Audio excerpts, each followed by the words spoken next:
आपका बहुत बहुत स्वागत करता हूँ आपके यूट्यूब चैनल सबका बाप बेस्ट ट्रेडिंग में। दोस्तों मैं आज थोड़ा सा काम की वजह से बिजी था। आज मैंने खुद भी ट्रेड नहीं की भाई, अन्ना टेलीग्राम पे दी कोई ट्रेड। मेरा टेलीग्राम बिल्कुल फ्री है। आपको अगर कोई ट्रेड फ्री चाहे कोई लेना तो आप उसको ज्वाइन कर सकते हैं भाई, और वो हमेशा के लिए फ्री है।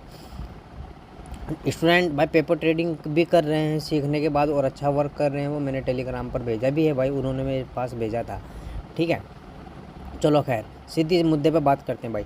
देखो मैंने बोला था कि अगर गैप डाउन ओपन हो और गैप डाउन ओपन होने के बाद हम उसे नीचे निकलना देंगे कि अपने डिमांड एरिया में आए, और जब आ जाएगी हम एकदम उसमें एंट्री लेंगे। तो अगर मैंने कहीं देखा तो यहाँ से ना कहीं मोमेंटम आया भाई। दूसरा भाई यहाँ देख लो, मेरा कहने का मतलब ये है कि 200 दिन की मूविंग एवरेज और हमारा डिमांड एरिया कहीं ना कहीं वर्क किया है भाई। ये देख लो भाई, मैंने पूरे दिन मार्केट नहीं देखी, मेन बात ये भी रही है हमारी आज, वरना मैं ज़रूर आपको ट्रेड देता और ख़ुद भी लेता। तो ये भी थोड़ा सा मोमेंटम है हमारे डिमांड एरिया और आपके 200 दिन की मूविंग एवरेज की वजह से। समझिए भाई मेरी बात को। ऐसे ही भाई बैंक निफ्टी में काम किया है भाई, बैंक निफ्टी ने भी। लेकिन कल का हमारा अगर जहाँ तक अंदेशा है वो कल गैप अप लग सकता है। अगर गैप अप ना लगा, फ्लैट ओपन हुई और फ्लैट ओपन होने के बाद रिकवरी आ सकती है भाई कल के दिन। ठीक है, मैं कल की बात कर रहा हूँ, क्योंकि अगर मैं बैंक निफ्टी की बात करूँ, बैंक निफ्टी की क्लोजिंग बहुत बड़े सपोर्ट पर है आज की, और निफ्टी की भी अगर बात करी जाए वो भी 22,700 पर ही यानी कि 100 वाले दायरे में क्लोजिंग दे रखी है। और हम सबसे मेन बात ये भी है कि ये देखो, ये डब्लू पैटर्न बन रहा है एक कहाँ, डिमांड एरिया के पास और 200 दिन की मूविंग एवरेज के पास। ठीक है, जो हमारे लिए बेस्ट माना जाता है। तो अगर भाई फ्लैट ओपन होने के बाद कल ऊपर निकलना शुरू हो गया एकदम से, तो हम कॉल साइड एंट्री लेंगे। ये बात ध्यान रखना। बस क्लोजिंग आज की जो क्लोजिंग है उससे ऊपर क्लोज हो जाए हमारी एक कैंडल, तो सीधा हम पहला टारगेट रखेंगे अपने इस स्विंग का। ठीक है भाई, जो 22,800 तक का है। अगर ये ब्रेक हो गया तो 200 दिन की 50 दिन की मूविंग एवरेज और आज का जो ये हाई है ये वाला, ये दोनों ब्रेक हो जाने चाहिए। हम दूसरा ट्रेड लेंगे भाई 22,880 के आसपास तक का, यानी कि हमारा टारगेट फिर ये रहेगा सेकंड टारगेट।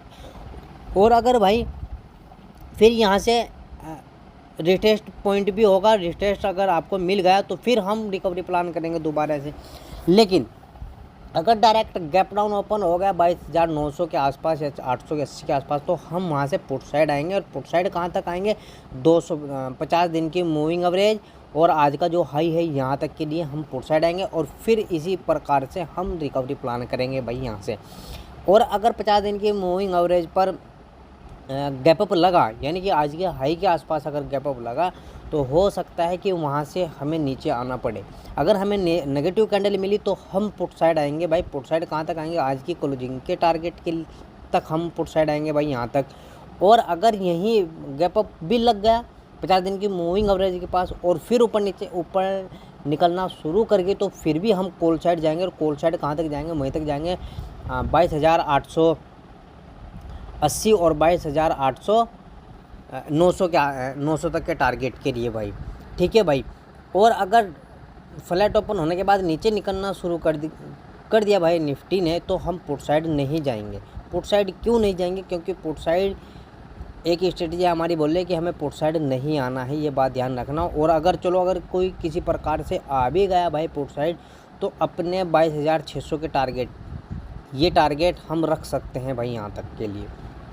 समझे भाई मेरी बात को।